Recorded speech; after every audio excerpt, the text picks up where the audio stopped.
بعد فأعوذ بالله من الشيطان اللعين الرجيم بسم الله الرحمن الرحيم. ایک بار تمامی احباب برکت کے لیے درود پاک پڑھ لیں.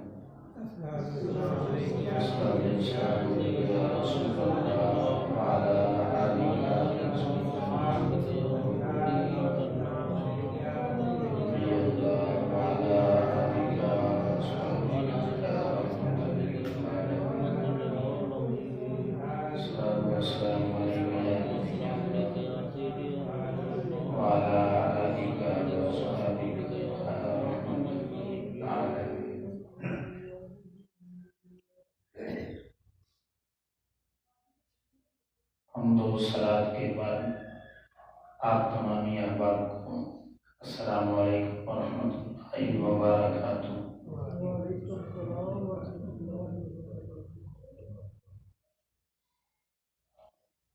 الحمدللہ تعالی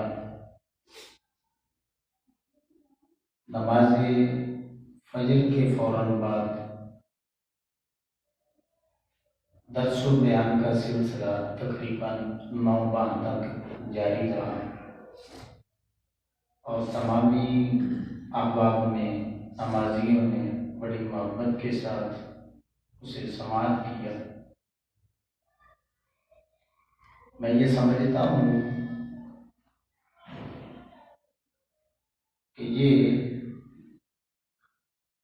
نمازیوں کے اخلاص کی وجہ سے اللہ رب العزت نے ہماری اس حاضری کو اس انداز میں قبول کیا ہے کہ اللہ رب العزت نے ہمارا رخ اپنے محبوب کریم صلی اللہ علیہ وسلم کی سنت کی طرف پھیر دیا.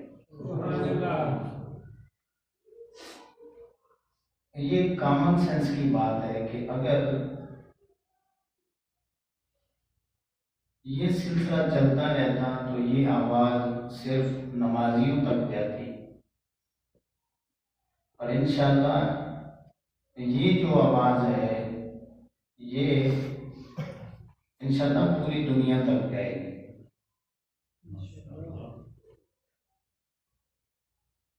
امام الانبیاء صلی اللہ علیہ وسلم کے غلاموں سورہ حجرات کی پہلی آیہ کریمہ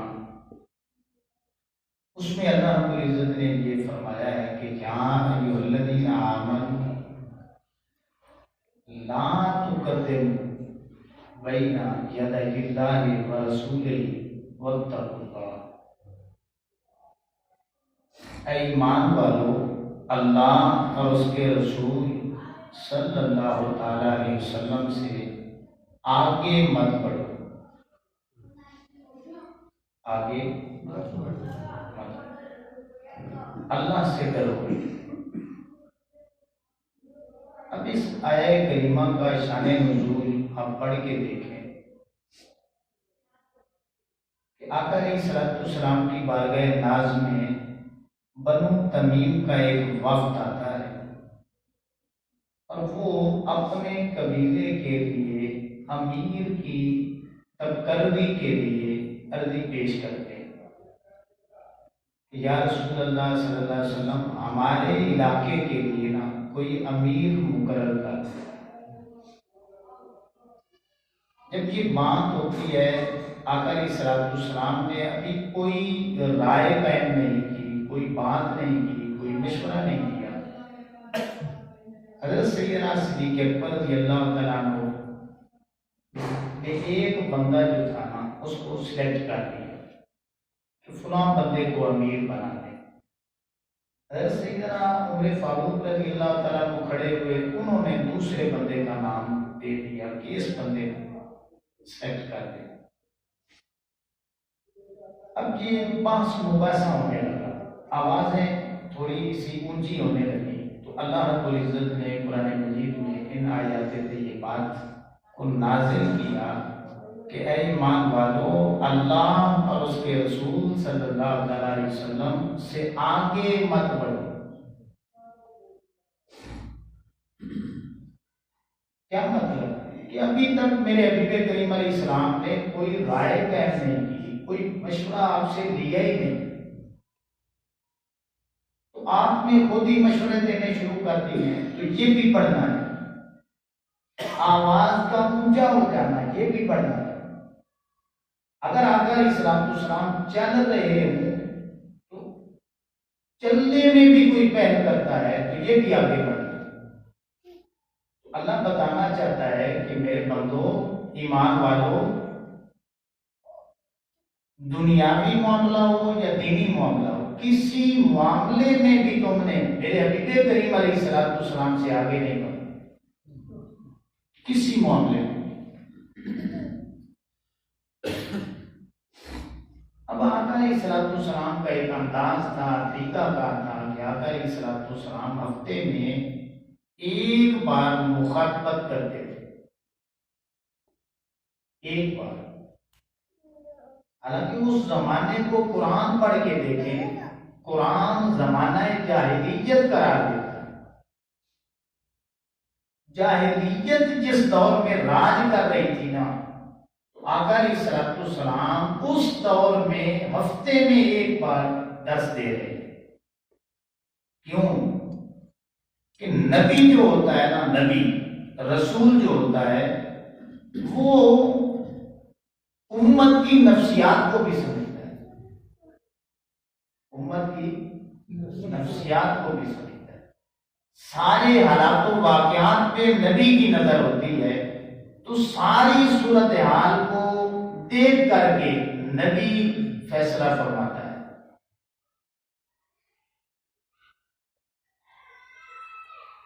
تو آقا علیہ الصلوۃ والسلام ہفتے میں ایک بار خطاب کیا کرتے تھے، اور جب ایک بار خطاب ہوتا ہے تو پھر صحابہ کرام اپنا ذہن بنا کر کے کہ فلاں دن آقا علیہ الصلوۃ والسلام نے بیان کرنا ہے، وقت نکال کر کے آقا علیہ الصلوۃ والسلام کی مجلس میں شریک ہوتے، اور صحابہ کرام علیہ رضوان اس پہ پہرا کتنا دیتے تھے، یہ سنیں کہ حضرت عبداللہ بن مسعود رضی اللہ تعالیٰ عنہ، حضرت ابن عباس رضی اللہ تعالیٰ عنہ، جو مفسر صحابہ کرام ہیں نا، قرآن کی تفسیریں بیان کرنے والے، تو ان سے تابعین اتنا اصرار کرتے کہ آپ روزانہ کی بنیاد پہ درس کریں، روزانہ کی بنیاد پہ۔ تو یہ مفسر جو صحابہ کرام تھے، حضرت عبداللہ ابن مسعود رضی اللہ تعالیٰ عنہ، یہ فرماتے کہ جب ہمارے آقا و مولا صلی اللہ تعالی علیہ وسلم کا یہ طریقہ نہیں ہے تو یہ طریقہ ہم بھی نہیں بنا سکتے۔ کیوں؟ اس لیے کہ نبی سے بڑھ کر کوئی بندہ بھی امت کا پیروکار نہیں بن سکتا، نبی سے آگے نہیں بڑھنا، کسی معاملے میں نہیں بڑھنا۔ اب میں آپ کو ایک بات سنانا چاہتا ہوں، اور بڑی دلچسپ بات ہے، سننے والی ہے۔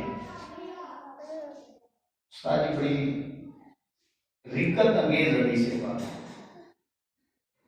یہ بخاری شریف میں موجود ہے،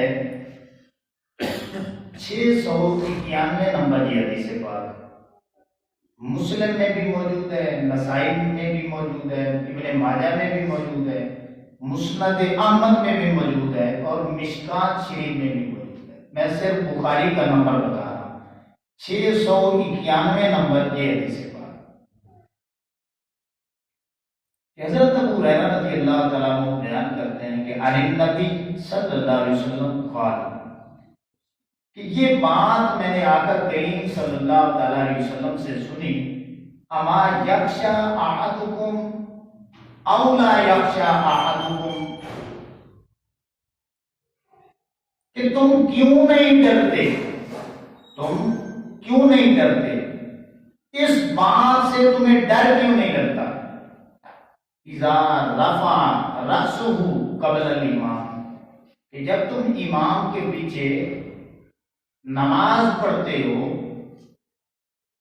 تو ادائیگی نماز میں تم امام سے پہلے نہ رکوع میں جا سکتے ہو اور نہ ہی سجدے میں امام سے پہلے جا سکتے ہو۔ اذا رفع رأسہ قبل الامام، امام سے پہلے آقا علیہ السلام نے فرمایا تم ادائیگی نماز میں کوئی رکن پہلے نہیں ادا کر سکتے۔ اب جو آقا علیہ السلام نے فرمایا تمہیں ڈر کیوں نہیں لگتا، کس بات کا ڈر؟ آقا علیہ السلام نے فرمایا ان یجعل اللہ رأسہ رأس حمار، کہ جو لوگ امام سے پہلے کوئی بھی رکن ادا کرتے ہیں وہ اس بات سے کیوں نہیں ڈرتے کہ اللہ رب العزت ان کا سر جو ہے وہ گدھے کی شکل کا بنا دے، ان کا سر گدھے کا بنا دے۔ آگے آقا علیہ السلام نے فرمایا او یجعل اللہ صورت حمار، یا اس کی پوری شکل کو گدھے کی شکل میں بدل دے۔ اب ایمان سے تھوڑی سی توجہ سے آپ نے میری بات سنی ہے کہ میرے جیسا گنہگار بندہ، آپ جیسا گنہگار بندہ کوئی امامت کے مصلی پہ کھڑا ہو جائے، امامت کے مصلی پہ کھڑا ہو جائے تو اس امام کی اتباع جو نہیں کرتا، اس امام کے پیچھے جو نہیں چلتا، تو آقا علیہ الصلوۃ والسلام نے کتنی سخت تنبیہ کی کہ اس کا سر اور دوسرے الفاظ ہے کہ پوری شکل گدھے کی اللہ بنا دے، اسے ڈرنا چاہیے۔ تو جب عام میرے جیسا امام بندہ، عام جیسا امام بندہ مصلی پہ کھڑا ہوتا ہے، اس کی اتباع اتنی ضروری ہے، تو جو امام الانبیاء صلی اللہ تعالی علیہ وسلم ہے ان کی اتباع کتنی ضروری ہے۔ عام امام کی اتباع اس کا اتنی ضروری ہے کہ اس سے پہلے عمل کریں گے تو سخت تنبیہ ہے۔ تو جو امام الانبیاء صلی اللہ تعالی علیہ وسلم کی پیروی نہیں کرے گا تو پھر اس کا حال کیا ہوگا، خود سوچیں۔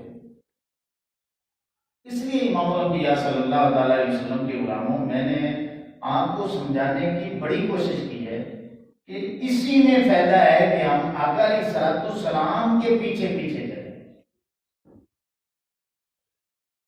ہم اپنا ذوق نہ دیکھیں، اپنے معاشرے کے حالات نہ دیکھیں، ہم دوسرے لوگوں کو نہ دیکھیں کہ فلاں مسجد میں کیا ہوگا۔ آقا علیہ الصلوۃ والسلام نے جس انداز میں تربیت کی ہے نا، اب اس انداز سے بڑھ کر کوئی انداز ہو ہی نہیں سکتا۔ امام مالک رحمۃ اللہ علیہ کا قول موجود ہے کتابوں میں کہ لن یصلح هذه الامه الا ما اصلح اولها۔ امام مالک رحمۃ اللہ علیہ فرمایا کرتے تھے اے دنیا والوں سن لو کہ اس امت کے پہلے حصے کی اصلاح جس انداز میں آقا علیہ الصلوۃ والسلام نے کی ہے، اسی امت کے دوسرے حصے کی اصلاح اسی طرح ممکن ہے جس طرح آقا علیہ الصلوۃ والسلام نے اس امت کے پہلے حصے کی ہے۔ اس طریقے کو چھوڑ کر کے، اس انداز کو چھوڑ کر کے اگر کوئی اللہ کی بارگاہ میں قبولیت اختیار کرنا چاہتا ہے یا دنیاوی لحاظ سے چاہتا ہے کوئی فائدہ ہو جائے گا، تو فائدہ اللہ نے رکھا ہی نہیں، تو کیا فائدہ ہوگا؟ تو اس لیے امام الانبیاء صلی اللہ تعالی علیہ وسلم کے غلاموں، انشاءاللہ یہ جو سلسلہ ہے ہفتہ وار، اسے ہم مزید محنت کر کے، کوشش کر کے آگے بڑھانے کی کوشش کریں گے، اور ہم یہ کوشش کریں گے کہ ہمارا ہر عمل وہ آقا علیہ الصلوۃ والسلام کی اتباع میں۔ ایک حدیث پاک میں بھی آتا ہے، آقا علیہ السلام نے فرمایا لا یؤمن احدکم حتی اکون هواه تبعا لما جئت به۔ آقا علیہ السلام نے فرمایا اس وقت تک کوئی بندہ مومن ہو ہی نہیں سکتا جب تک کہ وہ اپنی من مانی چھوڑ کر کے مجھ محمد کی شریعت پہ نہیں چلنا شروع کر دے۔ من مانی کرنے سے اللہ راضی نہیں ہوتا، شریعت پہ چلنے سے اللہ راضی ہوتا ہے۔ تو ہم عمومی طور پہ نا اپنے معاشرے کو دیکھتے ہیں، اپنے لوگوں کو دیکھتے ہیں، دیگر احباب کو ادھر ادھر سے دیکھتے ہیں، کاش ہمارا رخ اس طرف ہو جائے کہ ہم نے کسی کو نہیں دیکھنا، ہم نے صرف اس سونے کو دیکھنا ہے جس کا چہرہ اللہ رب العزت بھی کرتا ہے۔ پنجابی میں ایک شعر ہے کہ جے چھڑ دے یہ دنیا، جے چھڑ دے یہ دنیا ہو سکدا گزارا، محمد نو چھڑیاں گزارا نہیں ہوتا۔ جے چھڑ دے یہ دنیا ہو سکدا گزارا، محمد نو چھڑیاں گزارا نہیں ہوتا۔ محمد نو چھڑ کے کڑے کوئی رستہ، خدا دی قسم خدا دا پیارا نہیں ہوتا۔ آقا علیہ السلام کا طریقہ چھڑ کے کوئی بھی اللہ کی بارگاہ میں مقبول نہیں بن سکتا۔ حضرت جنید بغدادی رحمۃ اللہ علیہ فرمایا کرتے تھے کہ اے دنیا والوں سن لو، اللہ نے سارے رستے جو اپنی طرف آتے تھے نا اب سارے بند کر دیے ہیں، اب ایک ہی رستہ باقی ہے، وہ صرف ہے محمد عربی صلی اللہ علیہ وسلم کے پیچھے چلنا، ان کے پیچھے چل پڑنا ہی منزل ملنے کی ضمانت ہے۔ تو امام الانبیاء صلی اللہ تعالی علیہ وسلم کے علماء اس بات کی نزاکت کو آپ بھی سمجھتے ہیں۔ اللہ اکبر۔ اب جتنے بھی انبیاء کرام آئے ہیں نا وہ سارے کے سارے دائی بن گئے ہیں۔ کیا بن گیا ہے؟ یہ قرآن مجید میں آتا ہے کہ وَمَا نُرْسِلُ الْمُرْسَلِينَ إِلَّا مُبَشِّرِينَ وَمُنذِرِينَ، کہ آدم علیہ السلام سے لے کر کے آقا علیہ السلام کی ذات والا صفات تک جتنے بھی نبی آئے، جتنے بھی رسول آئے، سارے دعوت اللہ یعنی اللہ کی طرف بلانے کے لیے، اور آقا علیہ السلام کا نام بھی اللہ نے قرآن مجید میں یہی بیان کیا۔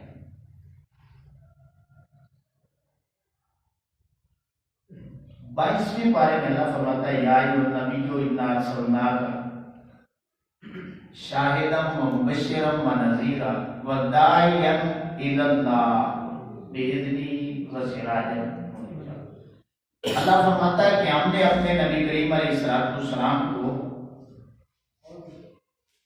مبشر بنا کے بھیجا ہے، نذیر بنا کے بھیجا ہے، داعی الی اللہ بنا کے بھیجا ہے، اور اللہ کے اذن کے ساتھ چمکتا ہوا سورج بنا کے بھیجا۔ اللہ اب امام الانبیاء صلی اللہ تعالی علیہ وسلم کے کلام میں جو بنیادی باتیں ہیں وہ ہم ذہن میں رکھیں گے تو پھر بات بڑی بہترین سمجھ آئے گی۔ اس دنیا میں جتنی بھی عمارتیں ہیں اور جتنی اونچی ہیں، کبھی آپ نے سوچا ہے وہ کیوں کھڑی ہیں؟ جتنی بھی عمارتیں ہیں اور جتنی اونچی ہیں وہ کیوں کھڑی ہیں؟ تو سبھی یہی بتائیں گے کہ ان کی بنیادیں مضبوط ہیں۔ جس عمارت کی بنیاد جتنی مضبوط ہوگی وہ عمارت اتنی مضبوط ہوگی۔ ایسے ہی ہے یا نہیں؟ یہ جو دین اسلام ہے، یہ جو دین اسلام کی عمارت ہے، یہ دعوت و تبلیغ پہ کھڑی ہے۔ اسلام کی عمارت کی بنیادیں جو ہیں وہ دعوت و تبلیغ پہ کھڑی ہیں۔ اللہ اکبر۔ تو یہ جتنی مضبوطی دعوت و تبلیغ میں آئے گی، اسلام کی عمارت اتنی ہی مضبوط ہوتی جاتی ہے۔ اللہ اکبر۔ اب جو بنیادی دو تین باتیں ہیں وہ بھی ذہنوں میں آتی ہیں، وہ بھی آپ سن لیں۔ ایک بات تو ہے دعوت دین کی اہمیت و ضرورت کیا ہے، یہ سوال ذہن میں آتا ہے۔ دوسری بات بھی ذہن میں آتی ہے کہ دعوت دین کی فضیلت کیا ہے، ٹھیک ہے۔ تیسری بات بھی ذہنوں میں آتی ہے کہ دعوت دین کا انداز اور طریقہ کار وہ کیسا ہونا چاہیے۔ آگے ایک اور بات بھی ذہن میں آ سکتی ہے، وہ یہ ہے کہ جو داعی ہے، دعوت دینے والا ہے، اس کے اوصاف کیا ہوتے ہیں۔ یہ 3-4 باتیں ذہنوں میں آتی ہیں۔ تو آج جو پہلی بات ہے نا اس حوالے سے ہماری گفتگو ہوگی کہ دعوت دین کی اہمیت و ضرورت کیا ہے۔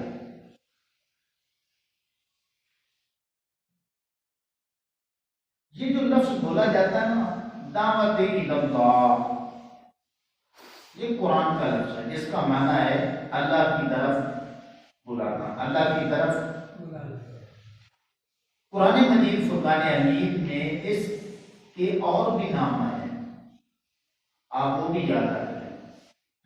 اس کا ایک نام دعوت اللہ ہے، ایک نام دعوت الحق ہے، اس کا ایک نام دعوت الخیر بھی ہے، اس کا ایک نام انذار و تبشیر بھی ہے، انذار و تبشیر۔ اس کا ایک نام شہادت علی الناس بھی ہے، شہادت علی الناس۔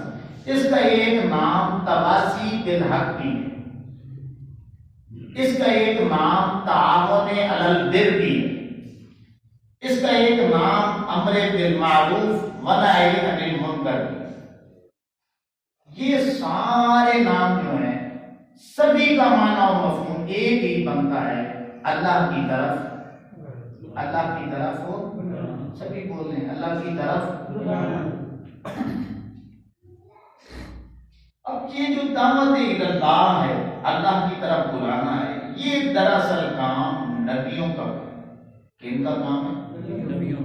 اور اللہ کے سارے نبیوں نے دعوت اللہ یعنی لوگوں کو اللہ کی طرف بلایا ہے۔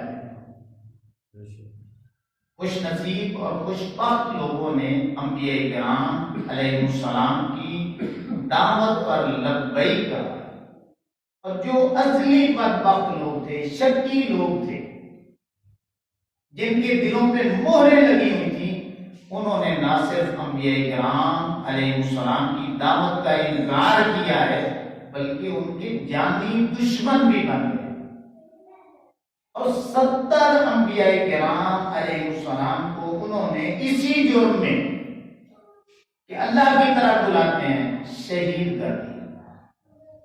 اللہ کے 70 نبیوں کو جرم کیا ہے کہ اللہ کی طرف بلاتے ہیں، شہید کر دیا اللہ کو۔ تو امام الانبیاء صلی اللہ تعالی علیہ وسلم کے غلام انبیاء کرام علیہ السلام کی تعداد کتنی؟ 1,00,000 کم و بیش 24,000۔ حقیقی تعداد اللہ کے علم میں ہے، جو معروف ہو چکی ہے وہ یہ تعداد۔ رسولوں کی تعداد کتنی ہے؟ سارے بول رہے ہیں 313۔ اب یہ بنیادی باتیں ہیں اور بڑی ضروری باتیں سمجھنے والی کہ ہر رسول نبی بھی ہوتا ہے، اور یہ ضروری نہیں کہ ہر نبی رسول بھی، کیونکہ رسالت کی ڈگری جو ہے نا یہ اونچی ڈگری ہے، ٹھیک ہے نا۔ اس کو اس طرح سمجھیں کہ جس طرح اسکولوں میں ہیڈ ماسٹر ہوتے ہیں اور باقی ماسٹر ہوتے ہیں، تو جس طرح ہیڈ ماسٹر ماسٹر ہوتا ہے لیکن ہر ماسٹر ہیڈ ماسٹر نہیں ہوتا، تو ہر رسول نبی بھی ہوتا ہے لیکن یہ ضروری نہیں ہے کہ ہر نبی رسول بھی۔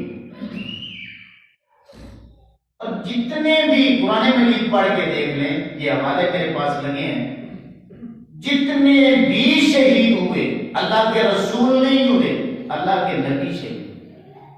یہ غور کی بات ہے میرا، شہید کون ہوئے؟ اللہ کے نبی ہوئے، رسول کیوں نہیں شہید ہوئے؟ علماء نے لکھا ہے کہ اللہ کے سارے رسول وہ اللہ کی خاص حفاظت میں ہوتے ہیں، پروٹیکشن میں ہوتے ہیں، اللہ رب العزت ان کی حفاظت کر رہا ہوتا ہے کہ رسول جو ہے نا ان کو شہید نہیں کیا جا سکتا۔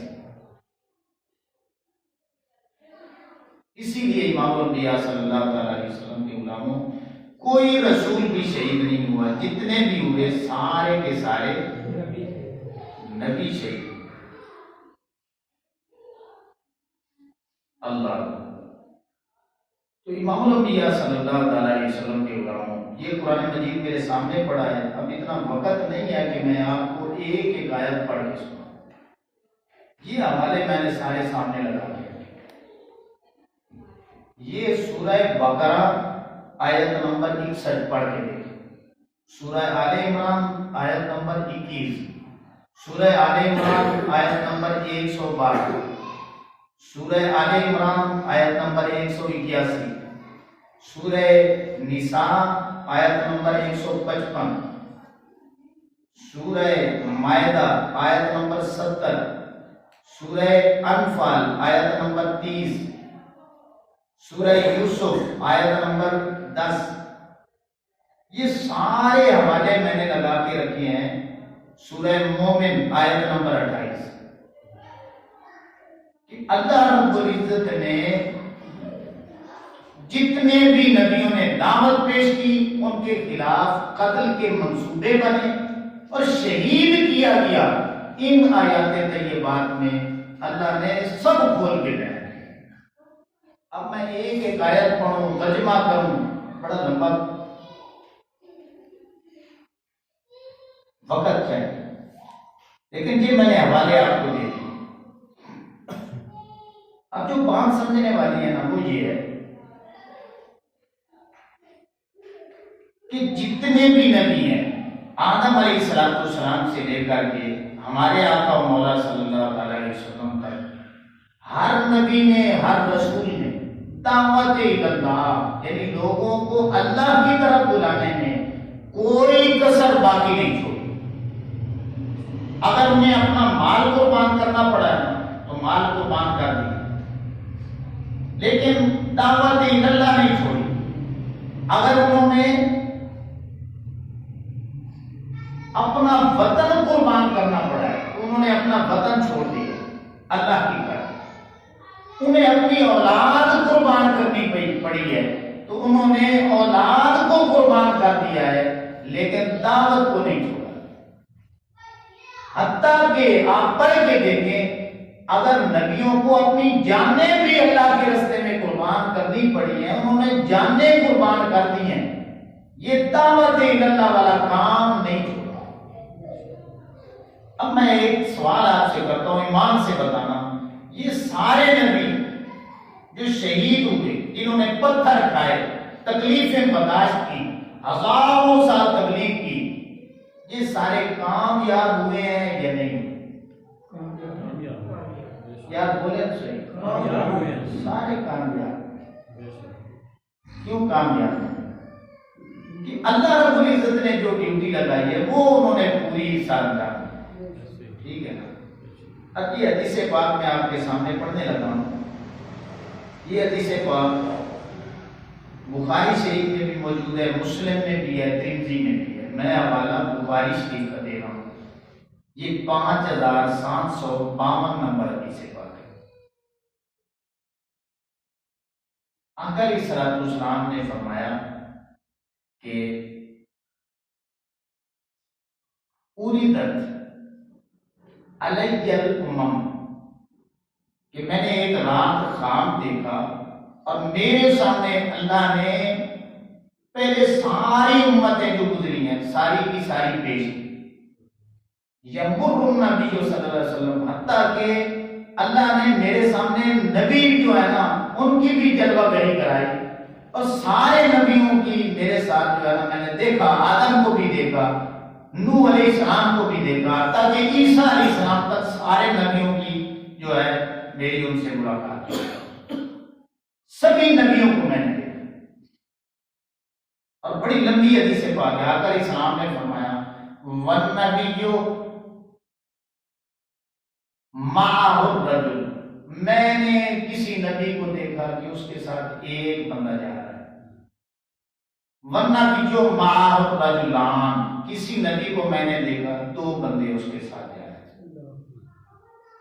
اچھا آگے دیکھیں، آقا علیہ السلام نے فرمایا وَالنَّبِيُّ مَعَهُ الرَّهْطُ، میں نے دیکھا کہ کئی نبی اکیلے بھی جا رہے ہیں. کئی نبیوں کے ساتھ دوسری حدیث پاک میں آتا ہے 5 بندوں کا آقا علیہ السلام نے دیا. ایک حدیث میں آتا ہے 10 بندوں کا ذکر کیا. ایک حدیث میں آتا ہے کہ آقا علیہ السلام نے ایک جماعت کو بھی دیکھا، لیکن خواب میں دیکھا کہ میری امت جو ہے نا وہ سب سے زیادہ ہے، میری امت کے لوگ سب سے زیادہ ہیں۔ تو اب یہ مجھے بتائیں کہ جو انبیاء کرام اکیلے جا رہے تھے وہ کامیاب ہوئے ہیں یا ناکام ہوئے؟ ایک نے بھی کلمہ نہیں پڑھا، نبی کامیاب ہوئے، شہید ہوتے ہیں پھر بھی کامیاب ہوئے، کیوں؟ کبھی سوچا ہے؟ انہوں نے اپنا فریضہ ایمانداری کے ساتھ ادا کیا ہے۔ اور مزے کی بات بتاؤں، آ گئی ہے میرے ذہن میں، استاد جی بڑی زبردست بات ہے، نبی جو ہے نا، نبی آ کے نبی نہیں بنتے، جو آ کے نبی بنے نا وہ جھوٹا ہوتا ہے۔ جس طرح یہ مرزا قادیانی بنا، یہ آ کے بنا، نبی آ کے نہیں بنتے، اور نبوت کسبی نہیں ہوتی، کسب منا اعمال کی طاقت کی بنیاد پہ بندہ نبی نہیں بنتا۔ نبی وحی ہوتے ہیں، نبوت جو منصب ہے، رسالت ہے، یہ اللہ کا عطیہ ہے کہ مالک اللہ یجعلو حیث رسالتہ، یہ اللہ رب العزت فیصلہ کرتا ہے کہ میں نے کس کو نبی بنانا ہے۔ اور نبی دنیا میں آ کے نبی نہیں بنتے، نبی اللہ رب العزت پہلے بنا دیتا ہے۔ آپ تھوڑی سی توجہ سے سننے والی بات ہے کہ جب اللہ رب العزت نے چن لیے لوگ پوری انسانیت میں سے کہ میں نے آدم کو نبی بنانا ہے، میں نے نوح کو نبی بنانا ہے، میں نے ابراہیم علیہ السلام کو نبی بنانا ہے، حضرت موسیٰ علیہ السلام کو نبی بنانا ہے، حضرت عیسیٰ علیہ السلام کو نبی بنانا ہے، سارے نبیوں کو اللہ رب العزت نے فائنل کر دیا کہ یہ میں نے نبی بنانے ہیں، یہ میں نے رسول بنانے ہیں۔ تو جب نبوت اور رسالت عطا کر دی تو گویا انہیں جنت کی سرداری دے دی۔ ہمارے یہاں کیا ہوتا ہے دنیا میں کہ ہم پہلے امتحان دیتے ہیں، رتبہ بعد میں ملتا ہے، ایسے ہی دنیا کے ہر قانون میں یہی ہے کہ پہلے امتحان دو پھر رتبہ دو، لیکن اللہ رب العزت نے نبیوں کو امتحان لینے سے بھی پہلے اللہ نے نبیوں کو رتبے عطا کر دی۔ اور جب کسی کو نبوت دی، رسالت دی، تو یہ اشارہ تھا کہ اب میں نے تمہیں جنت کی سرداری دے دی۔ نبوت اور رسالت عطا کی گویا جنت عطا کر دی، نبوت اور رسالت عطا کی گویا اللہ نے اپنی رضا عطا کر دی، اپنی رضا کی سند دے دی۔ اچھا اور پڑھیں، جب اللہ نے نبیوں کو نبوت اور رسالت عطا کر دی تو آخرت کے جتنے بھی مناصب تھے، آخرت کے جتنے بھی عظمتیں تھیں، وہ ان نبیوں اور رسولوں کی جھولیوں میں ڈال دی۔ یہ نبی اتنے کامیاب ہوئے کہ آخرت کے جتنے بڑے بڑے منصب ہیں، جب سب سے بڑا نبوت اور رسالت کا منصب ہے، جب وہ ڈال دیے ان کی جھولی میں تو پیچھے جو چھوٹے چھوٹے منصب تھے اللہ نے وہ بھی ان کو دے دی۔ اللہ اکبر۔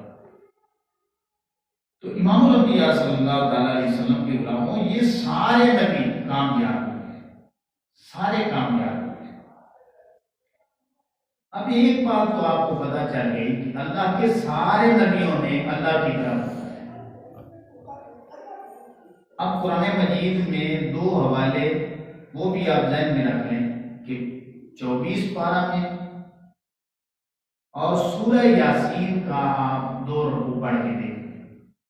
اب میرے پاس ٹائم ہوتا تو میں آپ کو ترجمہ بھی سناتا۔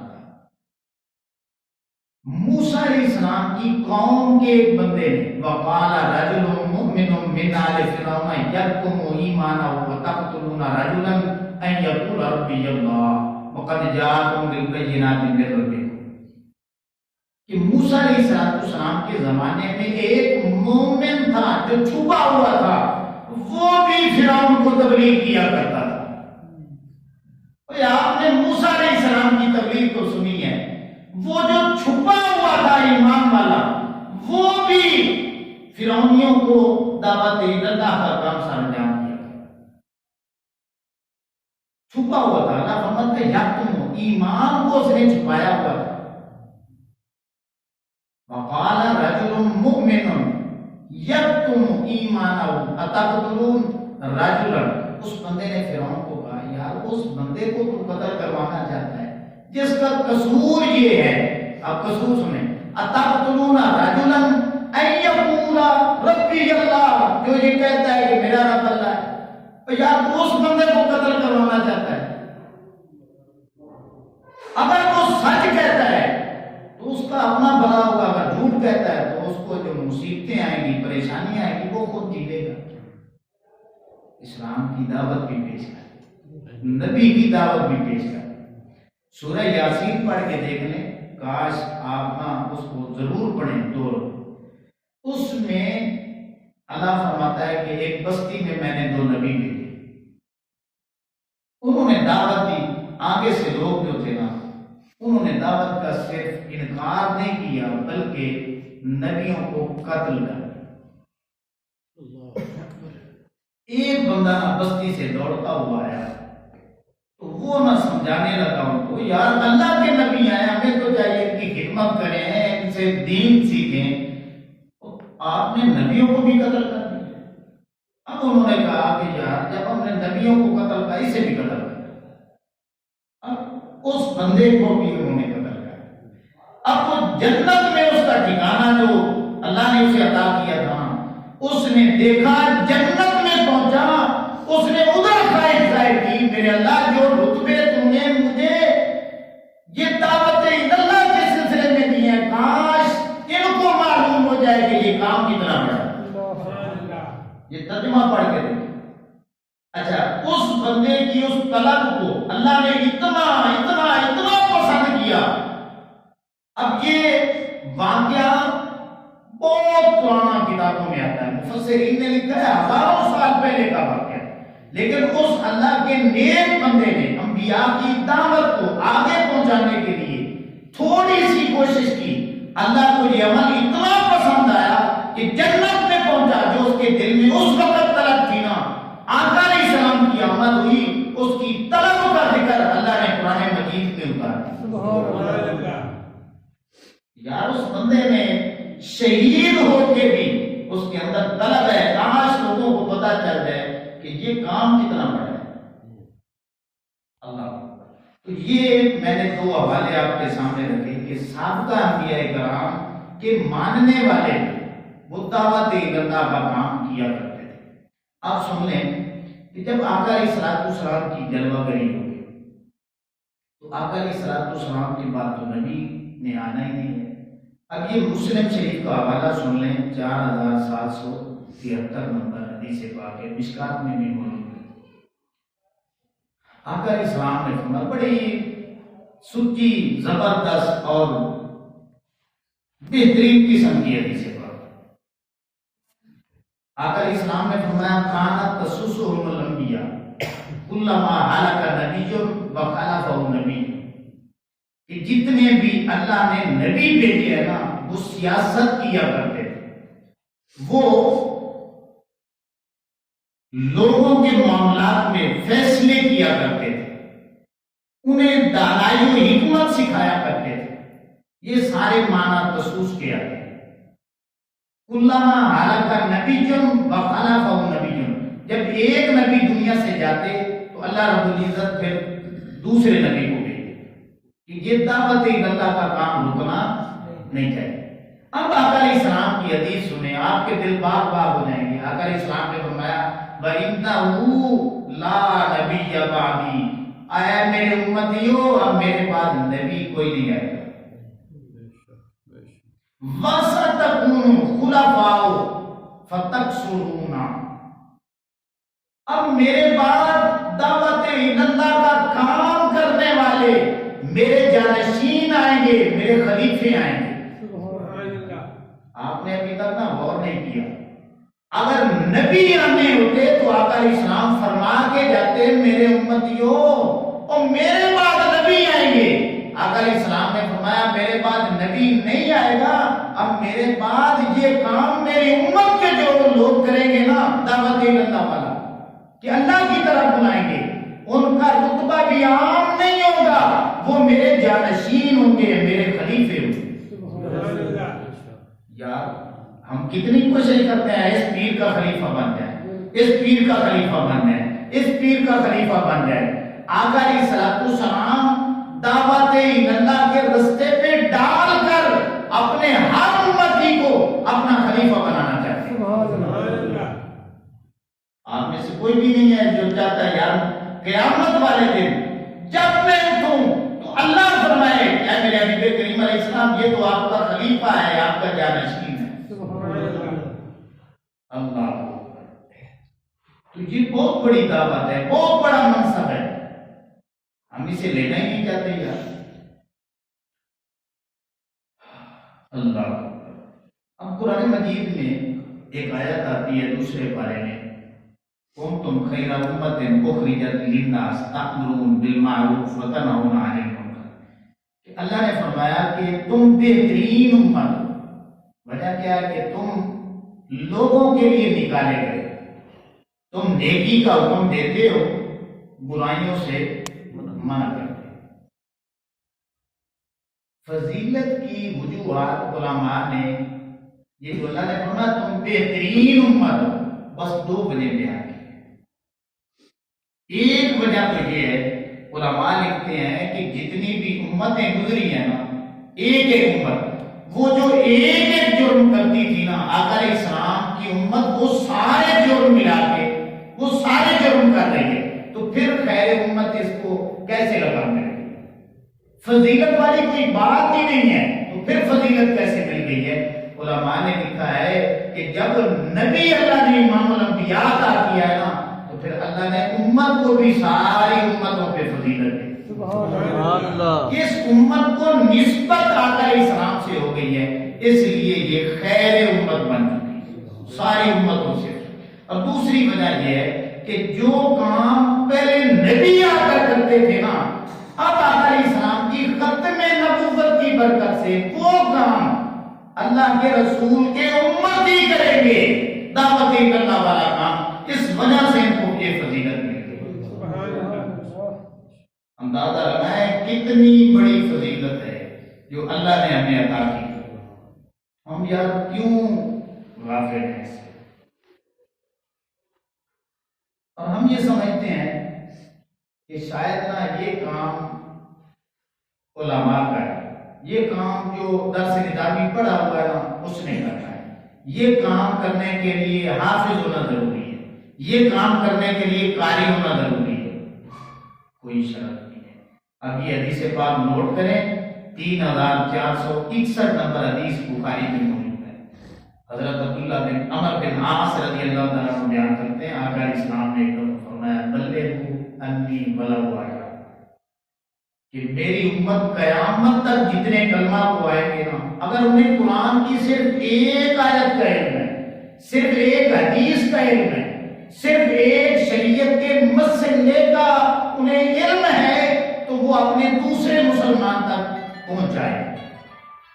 صرف ایک مسئلے کا، ایک حدیث کا، ایک آیت کا اگر اسے علم ہے تو وہ بھی مبلغ بن جائے، وہ بھی آقا علیہ السلام کا جانشین بن جائے، وہ بھی آقا علیہ السلام کا خلیفہ بن سکتا ہے۔ تو یہ غلط فہمی بھی ہمیں اپنے ذہنوں سے نکالنی چاہیے کہ ہم جو ہے نا، ہم نے پڑھا نہیں ہے، ہم مولوی نہیں ہیں، ہم عالم نہیں ہیں، ہم پیر نہیں ہیں، تو یار یہ تو کام ہمارا ہے نہیں۔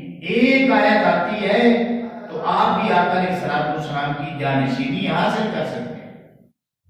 تو اس لیے امام الانبیاء صلی اللہ علیہ وسلم کے علماء یہ بہت بڑا منصب ہے، اس لیے کوشش کریں کہ دین کے لیے دین وقت مانگتا ہے۔ اور یہ اللہ اور اس کے رسول صلی اللہ علیہ وسلم نے ہمارے اوپر یہ ذمہ داری ڈالی، تو کیا ہم یہ ذمہ داری جو ہے ادا کر رہے ہیں؟ کہ ساری زندگی بندے کی گزر جائے اور بندہ کسی کو دعوت ہی نہ دے جائے، ارے اپنے کلمہ پڑھنے والوں کو نماز کے لیے دعوت نہیں. ایک تو نا غیر مسلموں کو، یہ بھی بات غور کی ہے، ذہن میں رکھ لیں، جتنے کلمہ گو ہیں نا، جس زمانے میں جو کلمہ گو ہوگا، یہ ندیم صاحب سننے والی بات ہے، جنہوں نے بھی آقا اسلام کا کلمہ پڑھا ہے، اس دعوت کو اس وقت دنیا میں جتنے لوگ موجود ہوں گے غیر مسلم، ان تک پہنچانا ان کلمہ گو کا کام. اگر اللہ نے ہم سے پوچھ لیا کہ جو اس وقت دنیا کے ایک نکڑ میں اپنے کمرے میں مست پڑا ہے، آپ نے دعوت کیوں نہیں؟ اور میں یہ سمجھتا ہوں کہ ہم سے زیادہ پوچھا گیا. وہ کیوں؟ کہ پہلے زمانے میں اتنی جدت نہیں تھی، اتنی تیزی نہیں تھی. یہ زمانہ تیز ہو چکا ہے، آپ کے پاس جدید ذرائع موجود ہیں، آپ چند لوگ نہیں سن رہے، یہ آواز پوری دنیا تک جا رہی ہے. تو جب ایک آواز آپ بیٹھ کے اس دور میں پوری دنیا کو سنا سکتے ہیں، تو پھر آپ کیوں کمزوری دکھا رہے ہیں؟ اپنا مال، اپنی جو ہے صلاحیت وہ لگا دے اس کام کی خاطر کہ ہم نے اس دنیا میں جتنے بھی غیر مسلم لوگ ہیں، ہم نے انہیں اسلام کی دعوت پیش کر دی. تو یہ جدید نیٹ ورک کی وجہ سے اور سوشل میڈیا اور الیکٹرانک میڈیا کی وجہ سے آج ہماری ذمہ داری مزید بڑھ جاتی ہے. اگر آج بھی ہماری آنکھیں نہیں کھلے گی تو پھر کبھی نہیں کھلے. تو کسی شاعر نے کیا خوب کہا کہ نبوت ختم ہے تجھ پر، رسالت ختم ہے تجھ پر. نبوت ختم ہے تجھ پر، رسالت ختم ہے تجھ پر، تیرا دین عرفہ و اعلیٰ شریعت ختم ہے تجھ پر. شب معراج تو نے بام عرفاں کو چھوا جا کر، شب معراج تو نے بام عرفاں کو چھوا جا کر، یہی حد فضیلت تھی، فضیلت ختم ہے تجھ پر. کمالات رسالت حق نے تجھ پر وار کر سارے، کمالات رسالت حق نے تجھ پر وار کر سارے، کہا پھر پیار سے پیارے، رسالت ختم ہے تجھ پر. سبحان اللہ. کمالات رسالت حق نے تجھ پر وار کر سارے، کہا پھر پیار سے پیارے، رسالت ختم ہے تجھ پر. نبوت ختم ہے تجھ پر، رسالت ختم ہے تجھ پر، تیرا دین عرفہ و اعلیٰ شریعت ختم ہے تجھ پر. تو امام الانبیاء صلی اللہ تعالیٰ علیہ وسلم کے غلاموں، آج کا ہمارا جو سبق ہے، ہماری نشست ہے، ہم اسی بات پہ ختم کرتے ہیں کہ ہم یہ اللہ سے عہد کریں کہ یہ نبیوں والا کام جن کو اللہ نے چنا ہے، یہ دعوت والا کام بندہ اپنی طاقت سے نہیں کر سکتا، صرف وہ لوگ کرتے ہیں جو چنے ہوئے ہوتے ہیں. ہم یہ دعا کرتے ہیں آج کی مجلس میں، اے مالک ہمیں ان چنے ہوئے لوگوں میں داخل فرما لے، اپنے برگزیدہ بندوں میں شامل فرما لے، اپنے نبیوں کی صف میں کل قیامت والے دن ان کے پیچھے پیچھے ہم بھی کھڑے ہو گئے. تو جب یہ دعوت اللہ والا کام کریں گے تو انشاءاللہ کل قیامت والے دن ہم بھی انبیاء کرام علیہ السلام ان کے پیچھے پیچھے ہوں گے، اور انشاءاللہ کل قیامت والے دن ہمیں آقا علیہ السلام کی صحبت، سنگت اور معیت ضرور نصیب ہوگی. اللہ ہمیں عمل کی توفیق عطا فرمائے.